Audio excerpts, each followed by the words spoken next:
প্রিয় বন্ধুরা, আমি ফাইয়াজ আর আপনারা দেখছেন চ্যানেল টেক শবনম। তো আজকের টপিক হলো কেন নেটওয়ার্ক মার্কেটিং করবেন।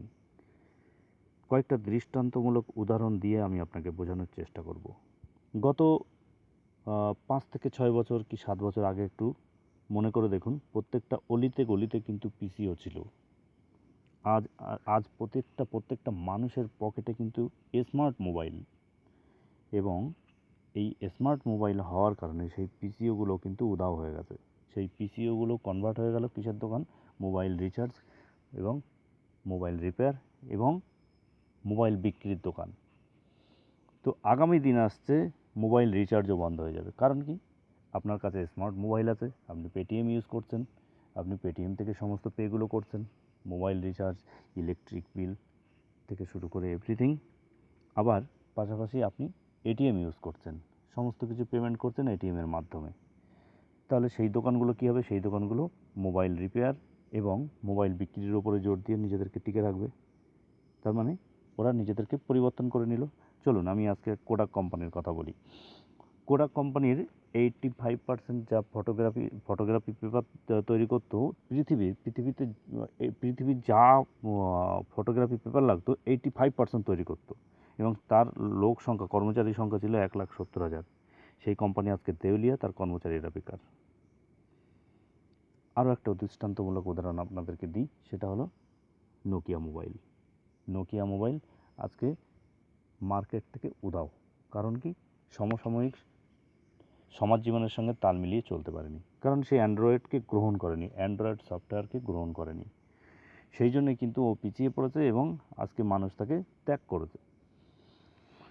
পৃথিবী খুব তাড়াতাড়ি বদলাচ্ছে, চোখ কান খোলা রাখুন, নইলে কিন্তু পিছিয়ে পড়বেন, এ বিষয়ে কোনো সন্দেহ নেই। আরও কয়েকটা উদাহরণ দিই। HMT ঘড়ি, বাজাজ স্কুটার, রাজদূত মোটরসাইকেল আমরা আজ কিন্তু কেউই ব্যবহার করি না। এখন তার এগুলো তো দেখাই যায় না, দেখতে পাই না।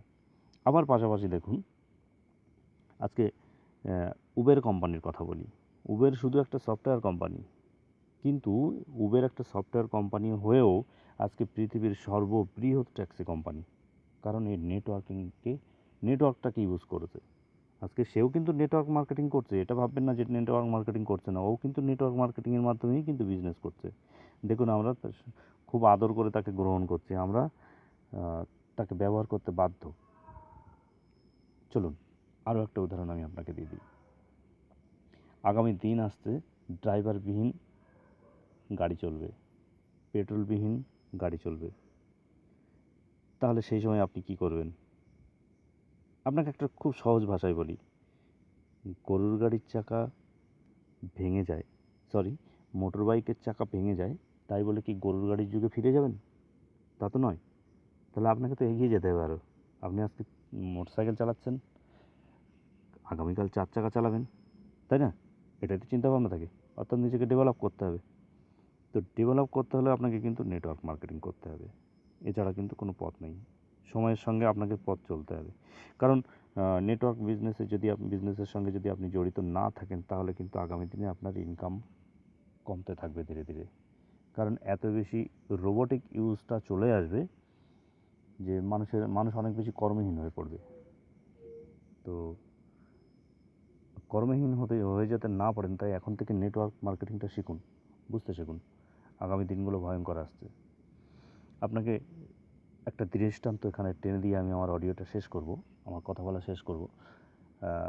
প্লাস্টিকের আজকে যে বিপুল ব্যবহার, একটু পেছনের দিকে চলুন, 10 বছর 12 বছর পেছনের দিকে চলুন। আজকে প্লাস্টিক সামগ্রীর ব্যবহার এত বেশি হয়ে গেছে, আপনি যদি খেতে বসেন তাও আপনার কাছে একটা জলের পট থাকে, সেটা প্লাস্টিকের। আপনাকে গ্লাসে জল দেওয়া হয় না। বাড়িতে খেতে বসেও সেম, বাড়িতে যখন আমরা খেতে বসি সেখানেও প্লাস্টিকের বোতল ধরিয়ে দেওয়া হচ্ছে আমাকে। আজকে গ্লাস বা অন্য জল খাওয়ার পাত্র যেগুলো ছিল, সেগুলোর ইউজ কিন্তু এখন আর নেই বললেই চলে।